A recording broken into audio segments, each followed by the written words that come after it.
Laughter for All podcast. I am Comedian Nazareth, and thank you for joining us again for another exciting, entertaining, and educating, if that's a good word, podcast.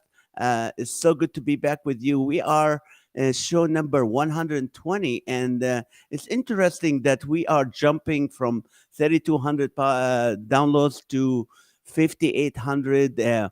We're number 68 on the top comedy podcast. And I don't know how many, there's 18,000 or something. I truly believe it is consistency and also the type of guests that I bring on the show that really helpful. So, anyway, I just got back in town last night. I had, a small little tour, 2 dates in Cambria, California, which I encourage everyone to go visit if you're in love or even you like the beach. That would be a great place to go for a couple days, then get out. There's nothing else to do. And then I was at the Lancaster Performing Arts Center, did about an hour and 10 minutes to a mainstream audience, and nobody got offended. Nobody, everybody laughed. So that was very comforting to me being in that LA County, which you still have to keep your mask on.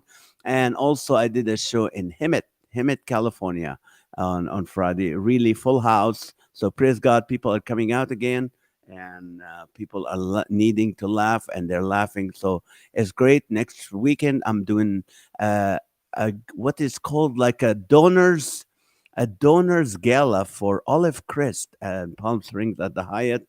Olive Christ, really a wonderful, wonderful ministry. So I'm going to be with them. Anyway, tonight's guest is different because I consider this man family. He's been to my house, he's met my family, and every time I'm in DC, the only reason I go to DC is because he invites me to speak.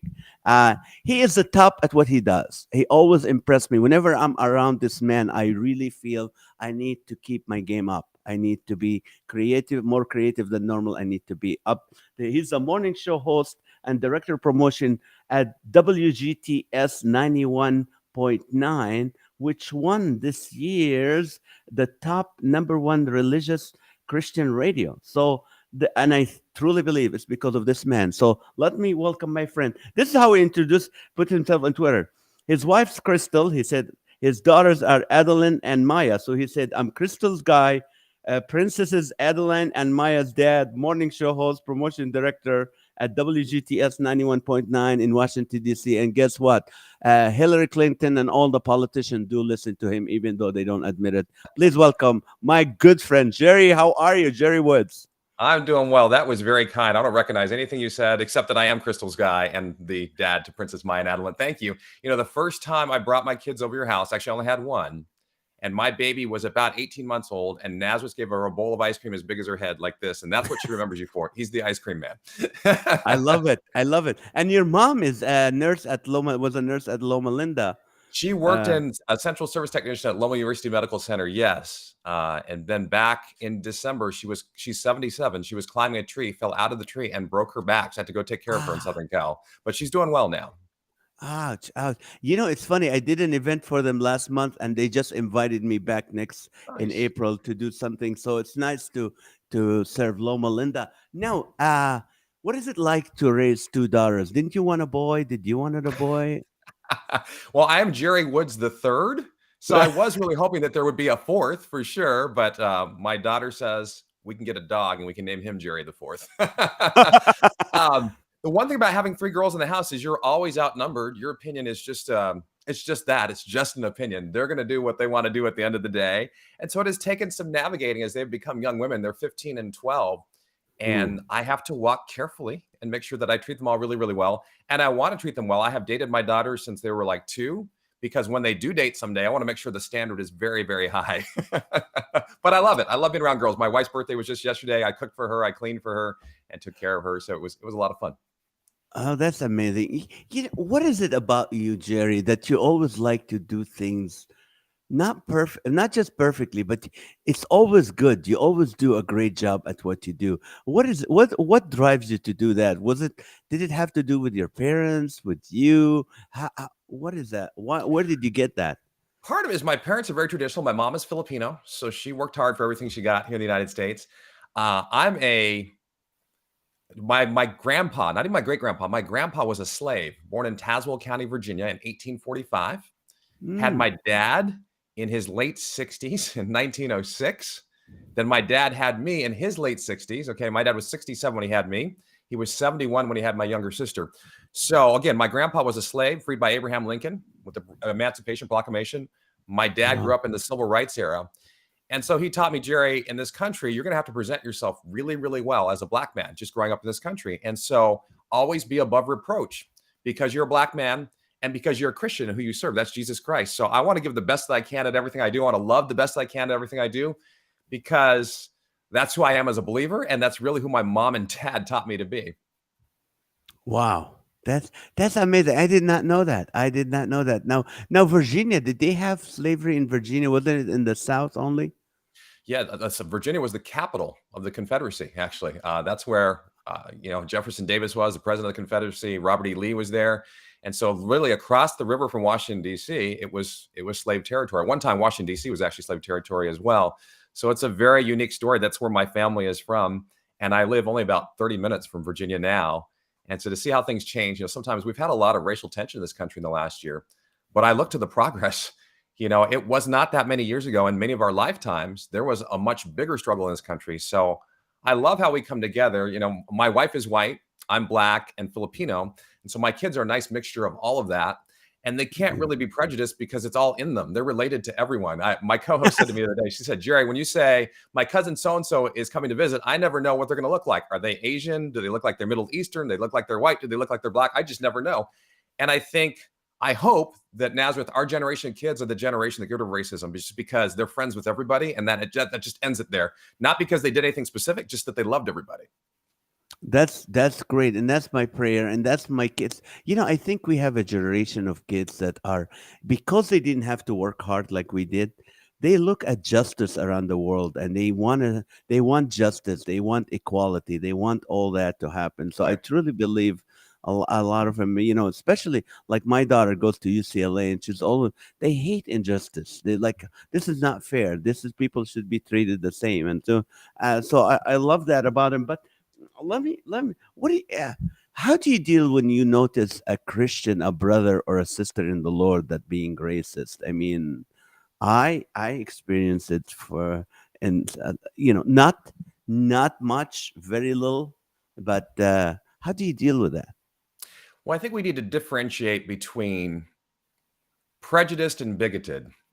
And prejudice may just be I grew up and I didn't know anybody of another race. Everybody looked like me. Bigoted is like I've made a conscious choice that I'm not going to like that group of people. Prejudice Oh, is more easily overcome because it's just you expose them. Because if I don't like Middle Easterners, but I become friends with Nazareth, I'm like, well, he's not anything like I thought that stereotype was. He's not blowing anything up. He's a really nice guy. He's funny. I like him. I try to love people, so hopefully that breaks through. If someone's bigoted, it's a lot harder. My last job before I came here to Washington, D.C. was for the Billy Graham Association in North Carolina. And I ran into some pretty crazy things there. There were people that did not believe. I was on the radio one afternoon, for instance, and I was talking about a speech. And a lady said, "You prejudice, you hate black people." And I started laughing and she got mad. She's like, "What?" I said, "Well, actually, ma'am, I'm black." She didn't believe me. She said, "Well, you don't sound black on the radio."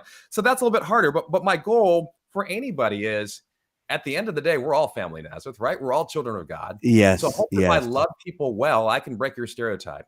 I believe if you get to know me, we can get to be friends. Maybe we eat something together. That's going to break down walls. And if it doesn't immediately, then maybe I have to, not every person I can win over, right? The Bible says not to cast your pearls before swine. If there's some people who are not accepting of me that I can't change, I'm not going to go out of my way to antagonize them. But at the point they want Mm. to sit down and have an honest conversation, I'm more than willing to do that. Amen. You have to get up. Let me tell the people your schedule. You have to wake up at what time to be at the station? I get up about 3:30 most mornings. Yeah. And when do you go to bed? I should go to bed between like 8 and 9. A lot of times it's Which is 9:30 or 10. now. I'm talking to you now. I'm on the East Coast, so it is 9:39 here. I am keeping you up, and I'm so sorry, but I appreciate that. No, now 3:30 in the morning. It's cold. It's freezing in DC. You get to the station probably 4:30. How can you be creative every single day? What is it? What's your magic pill? Well, first of all, I love the people I work with. I have an amazing job where I get paid to talk, to laugh, and make people smile, to encourage them. Right in Washington D.C., people say, "How does that work?" Well, I say in this city more than any other city in the world, people need to laugh. They need people like you, Nazareth. So we don't talk about politics. We talk about the good things that are happening in the world. We talk about encouragement. During the pandemic, when I think there were like 8 people listening, we had this thing at like 5 in the morning called the Essential Worker Check-in. Like, if you're up and listening now, tell us what you do and why you're there.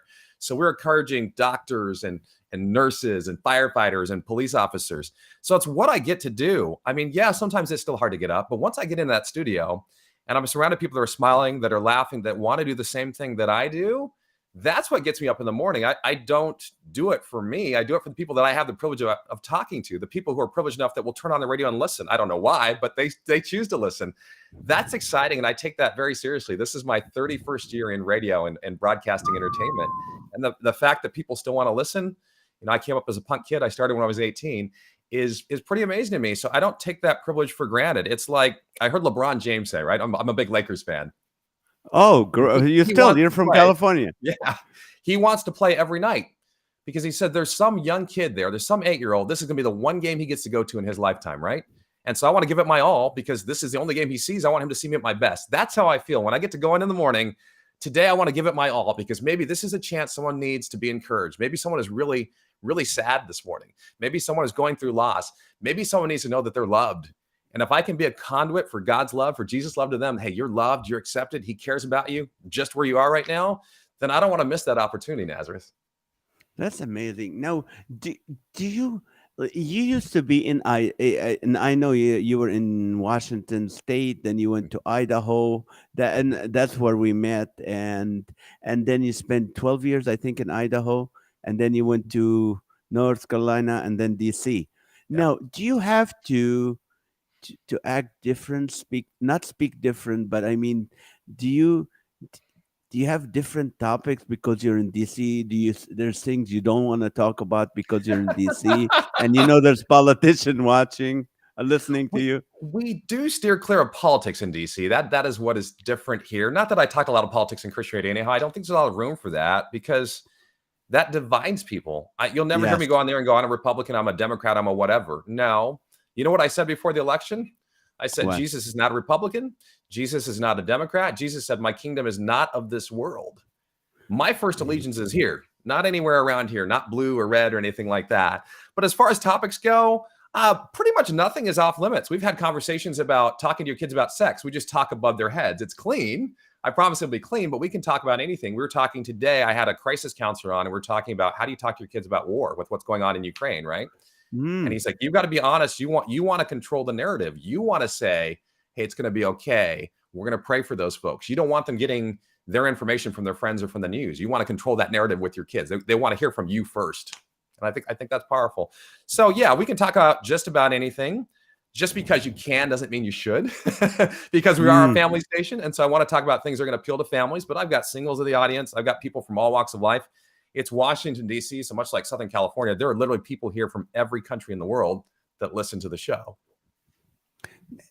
I mean, it's the number one show, and I remember when I was at the GMA, you received an award for the best, radio station personality. And what is it? I mean, how do you stay creative? How do you stay? I know you like the people that you work around, so you're upbeat and happy, and you love people. Everybody who meets you knows that. But how do you stay creative? That's what I want to know. Well, there's a lot of planning. A lot of people think that radio is spontaneous or it's scripted. It's not scripted, but it's also not totally spontaneous either. So when I go into, I've got a book right here. I'll show you. This is a book of everything that we're working on all the shows. I don't know if you can see that. You probably can't see that well, but this is a run sheet that talks about every break in the show and what we're going to talk about in that break and whether we're going to take a call and what we're going to do. So for the rest of this week, the shows are already planned. Like Mercy Me's my guest tomorrow. We're going to talk about certain things. We're going to talk about, can you give a friend a pet? Is that a good gift? Because someone gave me a pet. Out of the blue. Yeah, exactly. But that's fun. So we're always looking, what are people talking about? I read a lot. I read 3 or 4 newspapers a day or portions of newspapers online. I read a lot of different articles. I read the The Good News Network is a great place. Some Good News. I read a lot of positive sites. I'm involved in my community. I see what's going on. I'm just an observer of life, probably much like you. I'm guessing a lot of your comedy is based on things that you have seen. So if Mhm. I'm at the mall, that's great material. If I get cut off, that's great material. I had COVID last week. I was in isolation. I almost died of boredom. That's good material. What is happening around me? What fires things off and what makes comedy work, I'm sure for you, Nazareth, is when I can take a story and tell a story and fire something off in you, and you go, "Oh yeah, me too." And so that's the creativity for me. What is the story that I can tell that's going to resonate with you? And again, that takes a lot of reading and that takes a lot of living life. I want to be out there. That's why COVID was hard. When I was isolated, it's much harder to be creative when you're by yourself. I surround myself with a lot of people. I read a ton and I try to put myself in different situations, eat at a different restaurant, drive a different way home, meet a new person, meet a person. And I think this is one of the things, the struggles we have in this country is a lot of us only need know people that look like us and talk like us. If you want to get to know Mhm. people and get more creative, meet someone who eats differently than like you, who has a different background, who has a different family, who even has a different belief system, and get to know them, and it will expand your mind. I believe the divide in this country isn't so much Republicans and Democrats, it's people who have traveled and people who haven't. Did you know, Nazareth, Mm. that like 1 out of 4 people in this country has never left the county they were born in? 1 out of 4. I And didn't so know you don't that. have perspective. The perspective is much more different and you can be much more creative. The people that are around me are the people that feed into me. I get so much show prep just from watching my family, but from spending time with my friends, from people like you. It's been 20 years ago now. You were opening for a show in Boise. You said, Jerry, come open for me. I'm like, I've never done comedy. He's like, so you're on the radio every day. Come try it. It's And you did trusting good. yourself to try new things. And you may not be good at it the first time, but you have a new experience. When the Olympics happened, I took my entire show. We went curling. And I was actually really good at curling. I was shocked because I'd never tried curling. But again, it was a great experience. We could talk about this. I'm like, this is a lot harder than it looks, but it's a lot of fun. So it's just trying a lot of new things, putting yourself in new situations, meeting new people. The creativity will flow out of you. That's a great, great advice. Speaking of curling, I think my janitor is the best curler. He's very good with the ball. And and I was telling people, I said the guy who won the discus throw, that was my Amazon delivery guy. He's really good. But back to your story tomorrow about giving a friend a pet. About 15 years ago, a friend of Maha gave her a turtle, the sea turtle that we have. Okay. And those are dirty animals. They're Yeah. disgusting, and you have to clean up the thing. And every time we have to clean the tank, I can see Maha under her lip, like, I can't believe she gave me this gift. I can't believe. Finally, last 3 days ago, Tally's teacher said she has a pond, and we gave Tubby, our turtle, finally after 15 years. And it 15 was like years. 15 years we kept them and we kept complaining about That's this. I patience. mean, no, that's procrastination. That's what it is. It's funny. I was reading. You said your New Year's resolution for 2022. You Yeah. said this year I want to be more like Jesus and hang out with sinners, upset religious people, tell stories that make people think, choose unpopular friends, be kind, loving, and merciful, and take naps on boats. How is that coming for you? This, I think I've done a lot of those things. I have not gotten to nap on a boat yet, but everything else, I think I'm doing pretty well. The funny thing about it is with Christians can be rough. I don't know how you find this between Christian and secular audiences. I have a much harder time with a big Christian audience. Now, most Christians that I know are pretty loving, but there's a handful of them that are really angry. I got a really angry phone call like 6 o'clock this morning. I'm like, how do you wake up so angry? That's got to be a miserable way to live. Because if a secular person hates you, they just hate you. If a Christian person hates you, Jesus hates you too. That's really hard, right? no, that's I do that. I get sometimes. It's funny, especially with the vaccination thing. I mean, Christians are so mad. Like, why am I doing a venue that needs vaccine cards, even though they don't know that I told the promoter I would not promote an event that requires a vaccine card, and they got angry as if like if that I'm gonna go to hell because I did a show at a venue that allows that requires. But it was LA County in Los Angeles You County. I follow the mean, rule. Yeah, yeah. yeah, I follow the rule. It wasn't the rule. But you're right. Sometimes you get the angry Christians. But uh, So, what do you call it? What do you do when people are like that? Well, you're in a good mood. You're doing your morning show, and someone, boom, uh, kind of ruins your day. How do you adjust to that? I can't say I'm the best at it because I'm a type A person. I'm very much an arguer. I will argue out of being mad or try, and that just makes people madder. And so, what I'm trying to learn as I get older is to disarm people with love, to go, okay, let me hear your point of view. I had a teacher. His name is Dr. Dickinson. He's still alive. My best communications professor at Walla Walla University, where I went to school.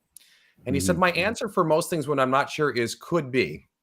Doesn't mean it's right. Doesn't mean it's wrong. It means I'm listening. It could be. So let me hear your point of view.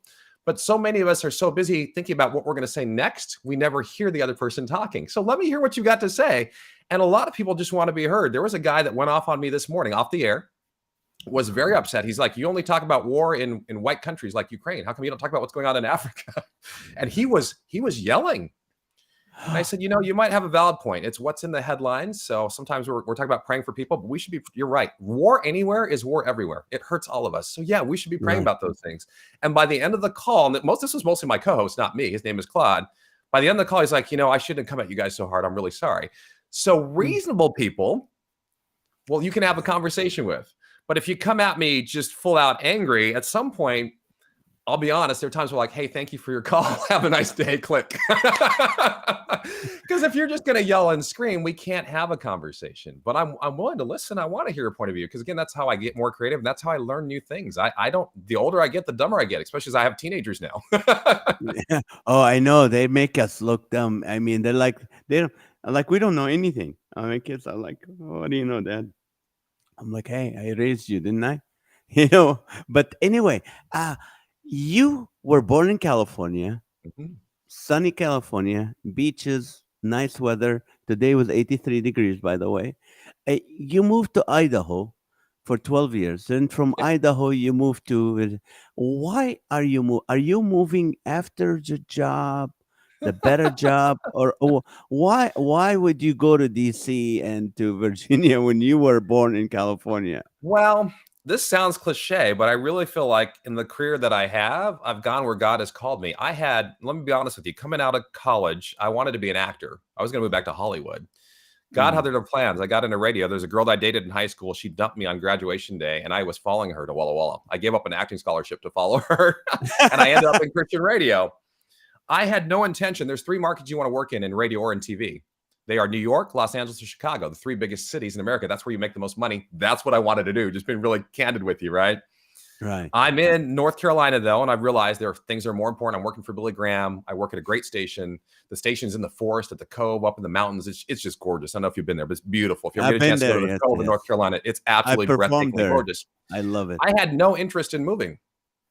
So this general manager from DC keeps calling me. He's like, you need to come work in DC. I'm like, I don't need to come work in DC. Finally, he says, look, I will fly your family to DC. You can vacation here. We'll pay for everything. You just have to talk to me for 3 hours. And I'm hiring one of your best friends from California named Ty McFarland. Yeah. And I'm like, okay, I'll come for a free vacation. He's like, but you got to talk to me for 3 hours at the end of the vacation. I'm like, deal. So I came up and he sits me down in his office. He's like, what do you think? And they had taken me all over DC and showed me all the sites. And there's so much to see here. Great city to vacation in. And I said, look, I'm flattered. Anytime someone wants you, it's flattering. It's nice to be wanted.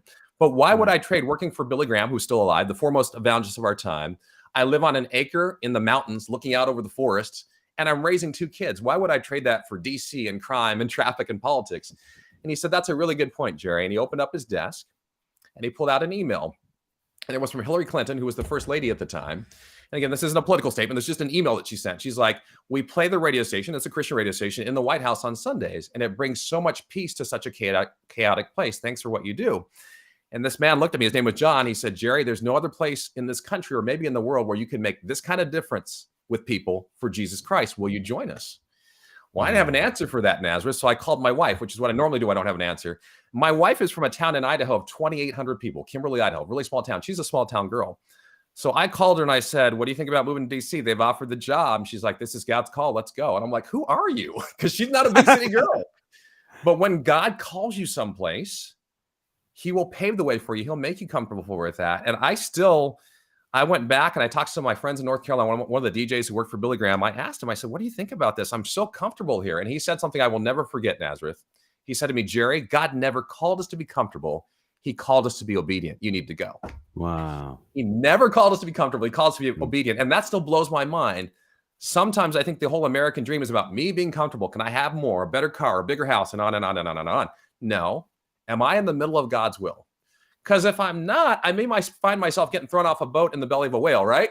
I better be where God tells me to go. And so I think I can honestly say that I'm in DC because God called me here. 8 months after I got here, the man who recruited me, he was only 43. He got cancer and died in 3 weeks. The station went to pot. Everybody was fighting. And we went from in the black to $400,000 in the red. And I thought, good Lord, what have you done? Why have you brought me here to this place? You brought me on this boat to sink it. And then another year later, they hired my first boss from college in Walla Walla.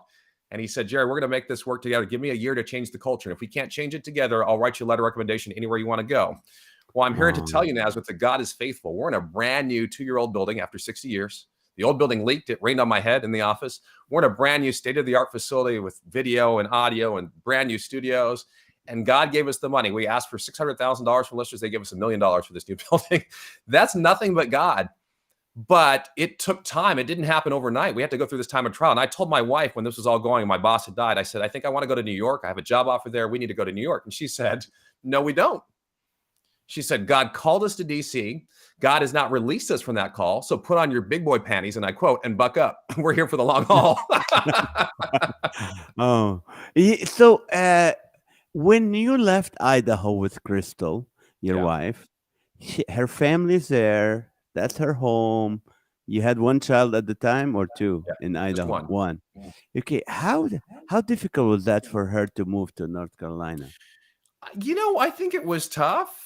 The maid of honor, or her best friend, said, if you ever move from Idaho, Jerry, I will kill you. You can marry Crystal, but if you move from Idaho, I'll kill you. She said that literally. And her parents weren't thrilled. They were always supportive, but they weren't thrilled about it. But again, when I moved to Idaho, I don't do anything without my wife on board, because I really believe one of the biggest ways God speaks to me is through my wife, Crystal. And so she had prayed a lot.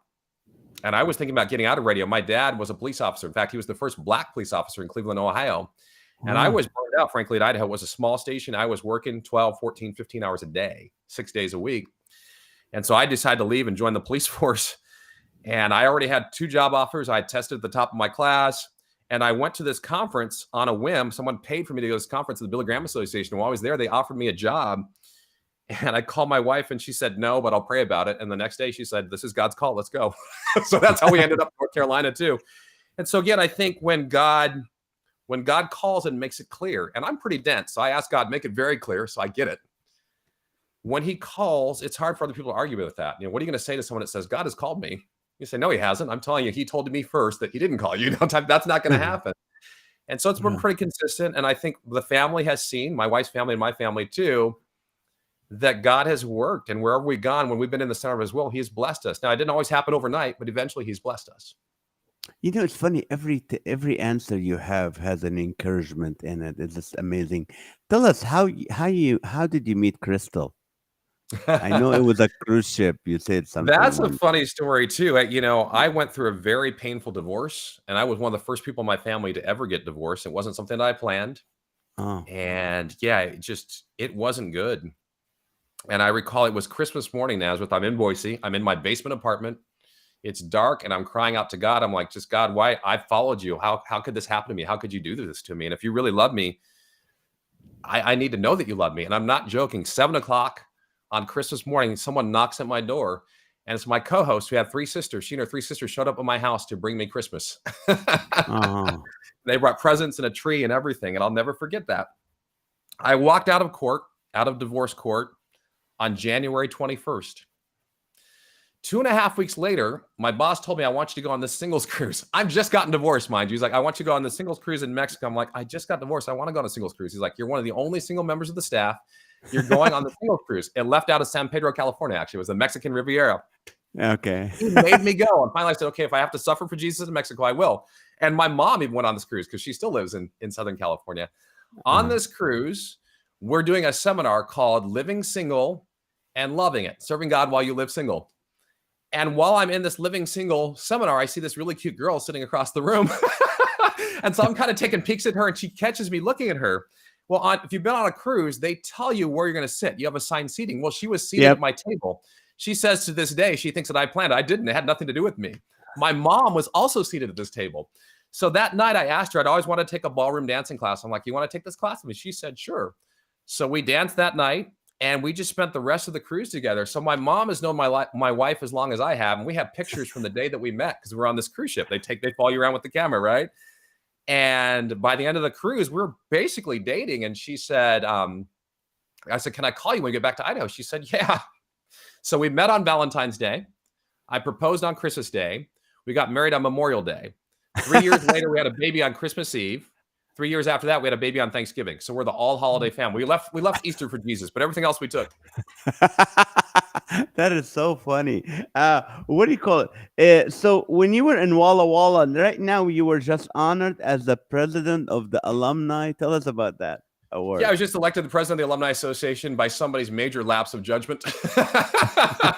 And my lapse of judgment, I realized all their meetings were like at 7 o'clock in the evening, Pacific time, which is 10 o'clock here. And again, I'm a morning show host, but I have now convinced them to start earlier. Their meetings now start at 5 Pacific, so it's not so late here. But it's just an honor. This school, I went to a private Christian school called Loma Linda Academy in Loma Linda, California. And then I went to Walla Walla, Washington.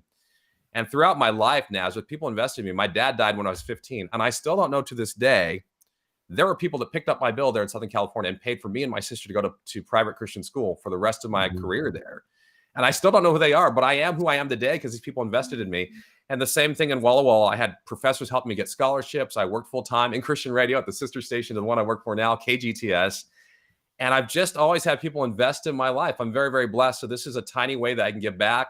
Part of my job on the Alumni Association is we give scholarships to kids who want to go to school there. So I love this. It's a small way of giving back to my school. I'm actually flying out to Walla Walla in April for a homecoming week. So I'm excited about that. Oh, that's awesome. Yeah, God called you to DC and God allowed you to build your own house. And there were some challenges. Tell us about that. That was not the Because plan. everything you say is encouraging. So go ahead. Tell us about your home, the new home. Yeah, so it's pandemic. It's 2020, and I'm doing what everyone apparently during pandemic was. I'm looking at houses online just for fun. I had no intention, but then I saw this house. It was in the country, and it had a pool, and I'm like, Crystal, look at this, honey. We should move here. She's like, if we could get that house, I would move. We called the real estate agent. She's like, you're too late. These houses are selling in 3 days. There'll be like 10 bids, but do you want me to help you look for something? I'm like, yeah, not really. And we found another house. This one's even nicer, and my wife is a good cook. It had this huge kitchen, and she's like, that's my house. I'm like, so you want to move? She's like, if we can get that house, I want to move. So we haven't sold our house. Our house isn't even on the market. And the real estate agent says, look, you can put in a contingent offer, but this is the height of the pandemic and people are moving like crazy. She's like, but you'll never get it. I'm like, well, let's just go ahead and put in an offer. And she's like, and you should probably have an escalation clause because people will get bid against you. We didn't. We gave asking price and a contingent offer and they took it.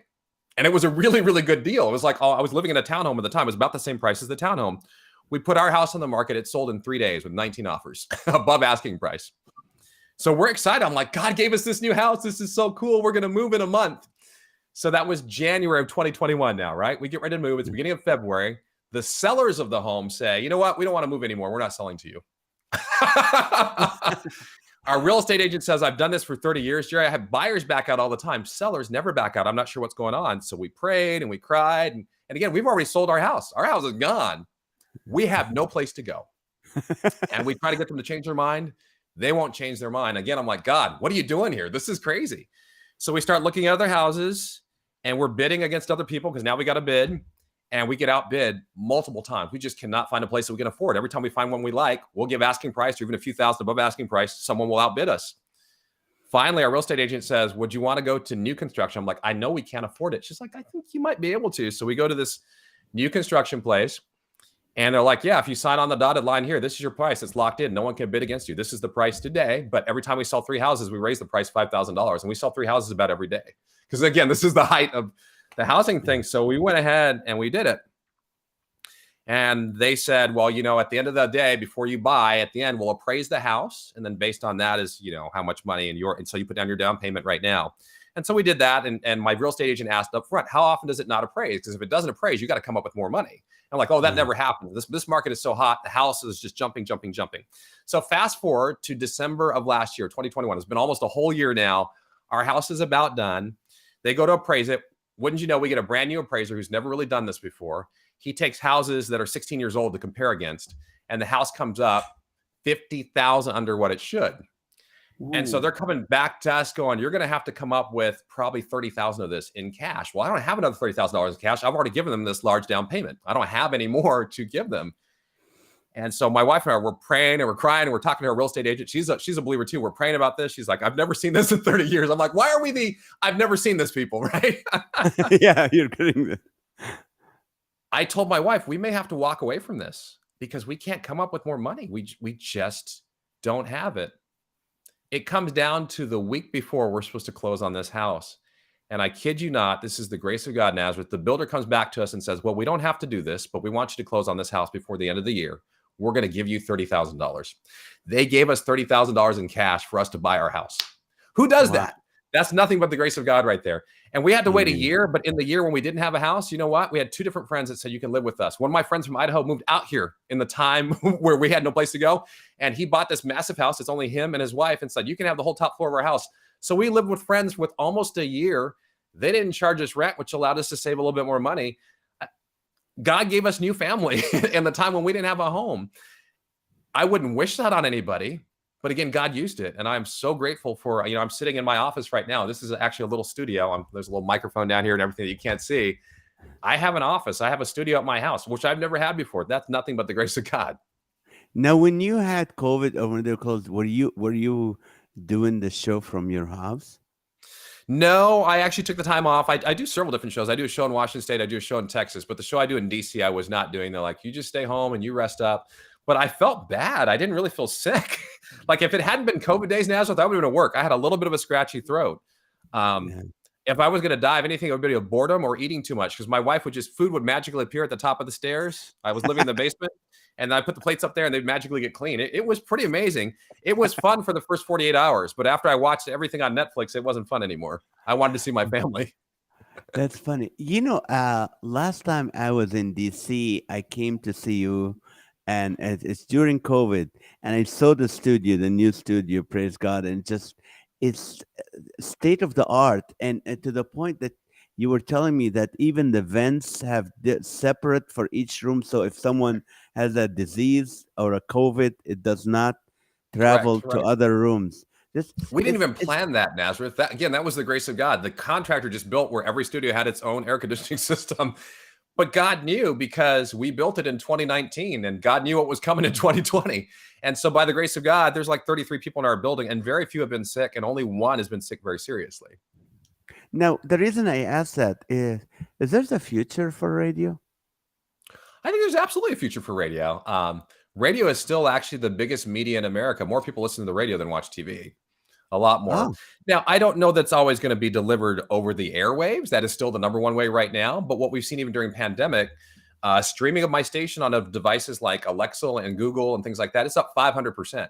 So people started listening on other devices. The other thing that's changed, I was joking about St. Patrick's Day last year, and a lady called me from Ireland, and I was pretending to be a leprechaun. She's like, you're a horrible leprechaun. Your accent is horrible, but I love the show. She was listening in Ireland. We hear from 40, 50 countries every single week. Because of the internet, radio is actually growing in some places. And any place, as long as there is traffic, there will be radio because there will be people stuck in traffic. In DC, much like California, there's a lot of traffic. I think anytime, it's just like you. It's like you say, okay, you do comedy. Is comedy dying? Well, no, the delivery system has changed. We're on the internet right now doing a show and lots of people are watching. So maybe you're doing some virtual things, or maybe some of those shows are people coming on the internet, or maybe some of it's still in person. I think there's going to be more ways of distribution, but I don't think radio is ever going to go away. Just like TV is not going to go away. You're just going to watch it on your phone. Right. No, that's a good idea. What do you tell someone, a young person listening or watching, that's like, I would love to be a radio, I love to be a radio personality? What advice do you give someone who wants to do that? I would say be well read. And again, expose yourself to lots and lots of people. Talk to lots of people. Be a lover of life. The best thing you can be as any sort of broadcaster, radio, TV, comedian, whatever, is to be a student of life, to like to learn new things, to spend time in new places. Because the more places we go, the more creative we can be. And then practice your craft. You've got to get in front of people. Start a podcast. Get a lot of practice interviewing people. Even when I'm on a plane, if I get a middle seat on a plane, I pretend like I'm an interviewer and I get to know everybody around me. I don't know strangers. In the line at Walmart, I'm talking to people. I'm getting to know them because we have a lot in common. And I believe if you can find one thing that you have in common with someone, and all of us have at least one thing in common, you can start a conversation. And you'll That's learn some things, and amazing. you'll laugh, you'll smile, you'll make a new friend. Everybody I meet, I invite them to the studio. I'm much like my mother. She knows someone for 10 minutes, invites them to come stay at her house in California. And sometimes people do. You just never know. That is funny. What makes you angry, uh, Jerry? What makes me angry? Racism makes me angry. Uh-huh. People that will judge you before they know who you are, just by what you look like or what they think they know of you. That makes me angry. Any sort of injustice in the world makes me angry. People who believe lies make me angry. War makes me angry. Anyone being treated poorly, especially people who can't stand up for themselves, that makes me angry a lot of times. Mm. There's a song that says, "Break my heart for what breaks yours." And I really want that to be my mantra. Like, for God, the things that break your heart, the things that make you angry, help me to be angry about those things. I think there's some things as believers we don't get angry enough about. Like, we should be angry that there's so much homelessness, angry enough to do something about it, to change it. Now, anger for anger's sake is not a good thing, but anger that motivates us to make the world a better place, even Jesus had that kind of anger. I remember you invited me to do something for the homeless in DC. Remember, you guys We fed did a block them. party. Yeah. You loved on them, and I do it. Now, I wanted to ask you this. You work a lot with a lot of Christian artists, a lot of Christian musicians, and who's the jerk that you can't stand? Come on, I, there's nobody watching right now. Just tell me. I work with the same people a lot. I am happy to say that 98% of the artists I work with are fantastic people, and they're real in front of the microphone and behind the scenes, because I've got to meet a lot of these people, and they're people just like you and me. They have good days and bad days. I have met one or two people on their not so good days, but we're not going to name names here. Yeah.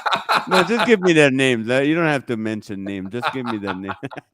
No, no, I know what you're saying exactly. It's so neat that that you are, you run into those people, and they are, a lot of them are, who, like, what you see is what you Let me get. give you an But example.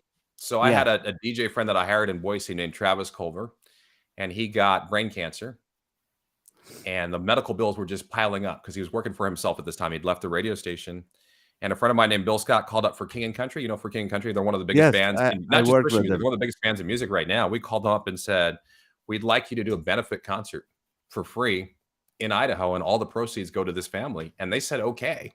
And then they called me back and they said, "We're going to be in Sacramento the day before. Can you pay to get the band flown up there and all the gear?" And I said, "Well, how much?" And they said, 15,000. And again, they're doing everything else for free. And normally a band like For King and Country could get $75,000, $100,000 a night. Okay. Yeah. So they asking for 15,000 is nothing. But I said, "Guys, can I come up with 15,000? Yes. The radio station will probably pay for that. But if we spend 15,000 on bringing you up, that's 15,000 less that we have for this family."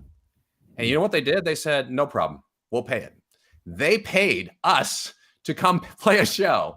And then they donated all the sales of like their merchandise as well. We raised $65,000 for this family. The most powerful part of this is he was there and he got to see it. How many people get to be honored before they Mm. die? We honored him on stage, and he preached to us.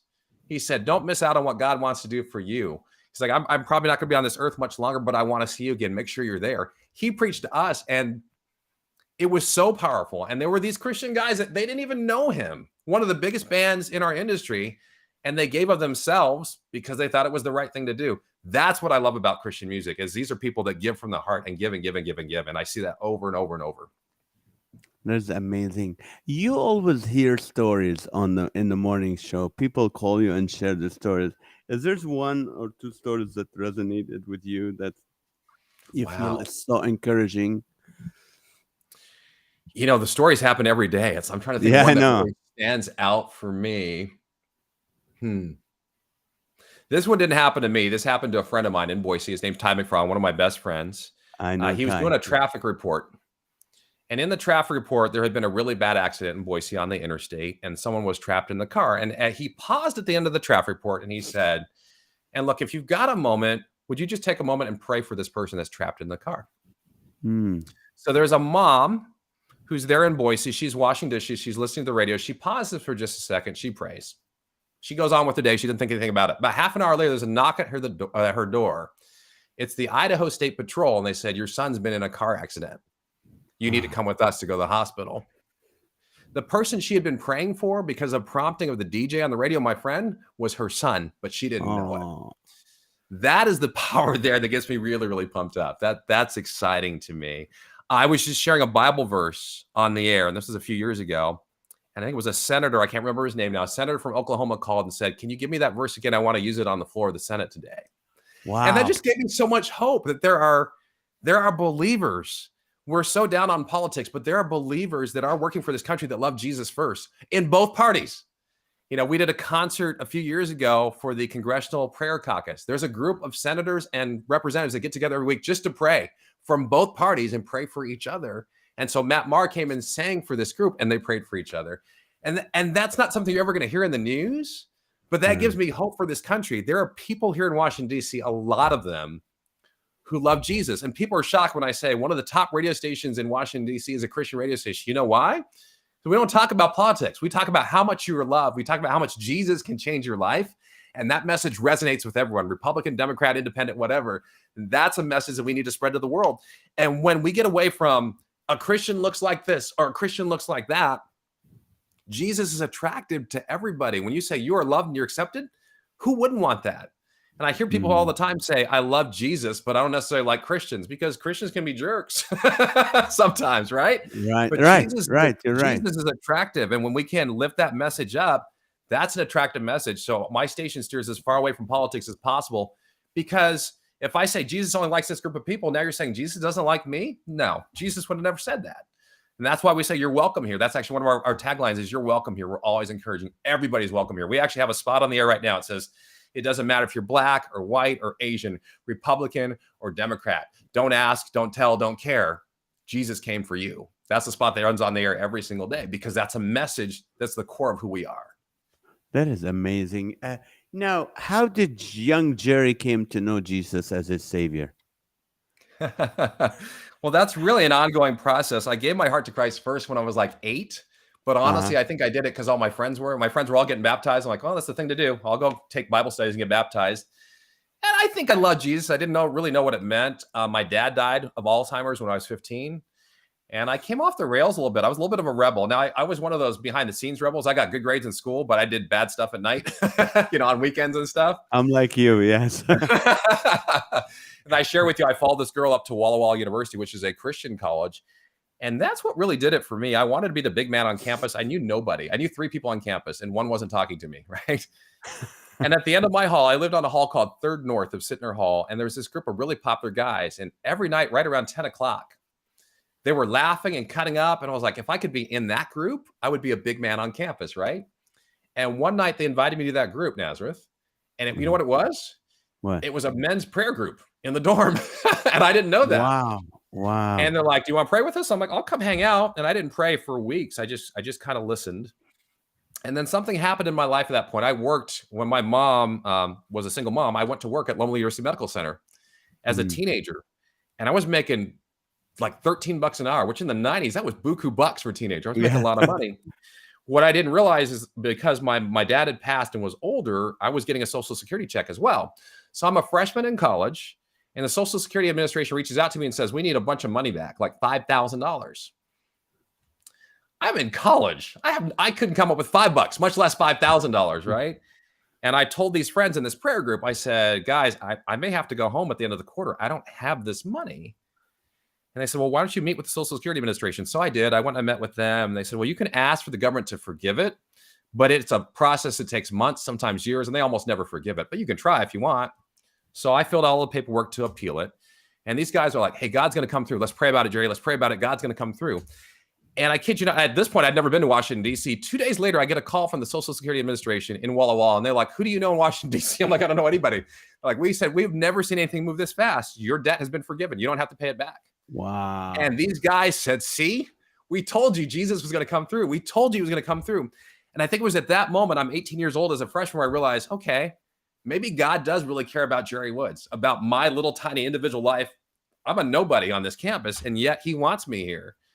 And I'm like, okay, if you care about that much of my life and you want me at the school, then yeah, I'll give my life to you. And I'm not going to say it's been all smooth sailing, But that's where I made a conscious decision at 18 that like, hey, this Christianity thing is for real. God is for real, and I want to follow him. I see God's hands upon you, Jerry. I remember one day I called you and said, I gotta go. My daughter just fell off the window of the second floor, but she's Third floor, okay. yeah. Third Yeah. floor. And she's okay. She was okay. Yeah, we had guests staying at our house. We lived in a third-story apartment, and they had opened the window and then shut it, but not locked it. And so she's supposed to be taking a nap, and somehow she gets the window open. She's leaning on the screen and fell 3 stories to the ground. And I'm in another room. I'm doing laundry or something, and I hear a baby crying because she's only like 2.5 at the time, maybe 3. But I don't think Ouch. it's my child because it sounds so far away. And then about 5 minutes later, there's banging on my door, like someone trying to get in. And I open the door, and there's my neighbor, and my neighbor's holding my child. I'm thinking, how did he get my child? She's supposed to be napping in her room. And he says, I think she fell out of the window, Jerry. And she's just whimpering. She's not even screaming. She's whimpering, and she's got straw in her hair and stuff. So I call my wife. I'm like, I'm rushing her to the ER because I don't know if she's hurt or what's going on. And she's Right. not really talking a bunch about it because she's little. She doesn't talk a lot anyhow. And they run all these tests to her, and they can't believe at Washington Adventist Hospital, they can't believe that she's not hurt. So they send her to Children's National, which is the big children's hospital in Washington, D.C., by ambulance.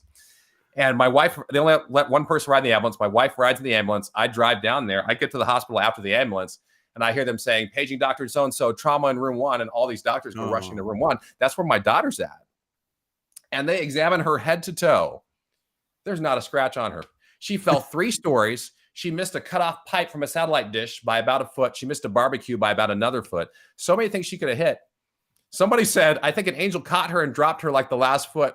Oh, amen. There was not a Amen. scratch on her. So this girl, and I asked myself why, because that's not always it ends. I've seen kids, they fall off a bike and they get seriously hurt. But for some reason, this child was not hurt. And again, that was totally the grace of God. All right. You're a great encourager. I'm gonna throw stuff quick at you. Encourage a single person right now. That's- A single person. When I wanted to be single, God said it was time for me not to be single. And 3 weeks after I got divorced, he gave me the love of my life. We'll celebrate 20 years together in May. Okay, so be open to what God wants to do at any given time. That doesn't say you need to be looking for someone. Just be the person God wants you to be. And if it's time, God will put someone in your life. Make yourself available to him. And I believe that with all my heart. He says, look, in all your ways, acknowledge him, and he'll direct your paths. And I firmly believe that. a widow. A widow. God has plans for you. Just because you don't have your spouse with you right now does not mean that God does not have more of a plan for you. My mom has been widowed for 30 years now, more than 30 years. She's had the most active years of her life. I have to get her to slow down. Like I said, she was climbing a tree at 77, which she shouldn't have been. But she goes out and serves what she calls old people. She takes care of older people. She goes and she cooks meals. Thanksgiving and Christmas, her table is always full. You know why? Because she goes to the hospital at Loma Linda and invites people to come that don't have family with them to come have Christmas dinner, to come have Thanksgiving dinner at her house. When you serve other people, you will be fulfilled. It won't be the same as being married, but you'll be fulfilled in new ways. And you never know when, in the middle of serving, God may put someone else in your life. Someone with chronic illness. Chronic illness. Paul talked about how he had this thorn in his side, and he asked God to take it away 3 different times. And God said, no, but my grace is sufficient for you. I would not wish your pain on anyone. I haven't been there. I don't understand how much that could be. But I do know this. I know that God can use pain, that Jesus went through pain, and God calls that a refiner's fire, that he's going to cook things out of you. That's going to make you a different person. That's going to make you a more empathetic person. I've heard it said, we become better or we become bitter. I believe God can make you better, and he can use your pain to encourage others through you, because you've been there and you survive it. Then other people are like, because Nazareth survived it, because you survived it, I can survive it too. A marriage on the rocks. A marriage on the rocks. It does take 2 to tango. Not everyone can save a marriage. But again, I think God does work miracles. And in the middle of all that, I was never someone who thought I would ever get divorced. And when I did, I'll be honest, I was a really judgmental person. I used to think you should have tried harder. And I realized, no, there's so much pain in there. But in the middle of my divorce, it's the closest I've ever been to Jesus. I can't explain it. It's the most miserable I've been and the closest I've ever been to Jesus at the same time. If you can't cling close to your spouse right now because it just hurts too much, can I encourage you to cling to Jesus? He's better than any spouse in the world. He'll never leave you. He'll never forsake you. He loves you with all his heart. He's the person who never, ever fails. Pray for him to heal your marriage. But if he doesn't heal your marriage, pray for him to heal your heart. how can people listen to you every morning? Because you're amazing and you can, just shine everybody's morning. You can make everybody's morning brighter. How can they watch it? Well, if you're in the Washington, D.C. area, it's at 91.9 FM. If you're on the Eastern Shore, as we call it, it's at 88.3 FM. And if you're anywhere else in the country, you can listen online. You can say, Alexa or Google, listen to WGTS 91.9. You want to remember that, easy way to remember that. WGTS stands for Washington's Gateway to Service. If you tell your smart speaker WGTS, it'll play it. Or you can go online to WGTS919.com. I'm on the air from 5 to 10 every day, every weekday. And that is Eastern time. Perfect. Jerry, thank you so much for staying up that late for us. And Thanks for everything having you me. said today was encouraging. Anytime, if you come to California and see your mom, you have to stop by. And Absolutely. I would love to come back to DC whenever you need me. All right. I I love love you, you, my man. friend. Thank Thank you you for the so much. opportunity. I appreciate you. Thank you so much. What an encouraging a podcast. Every little story. I would love for you to tell your friends to watch this episode because it's really gonna encourage them, especially the last part about single widow, with a chronic illness or a marriage on the rocks. Really, really encouraging. Just coming from a man that's always upbeat, that's always have seen God work in his life and all that. And I really encourage you to listen to WGTS 91.9. Love you guys. Thank you so much. In about an hour, California time, 8:30 p.m., we have our Live with Nash show. Tonight is show 411. So would love to see you there. Laugh with us for an hour, and we'll see you. Please let your friends subscribe, and you can subscribe to this podcast, and we'll see you later. God bless you. Good night.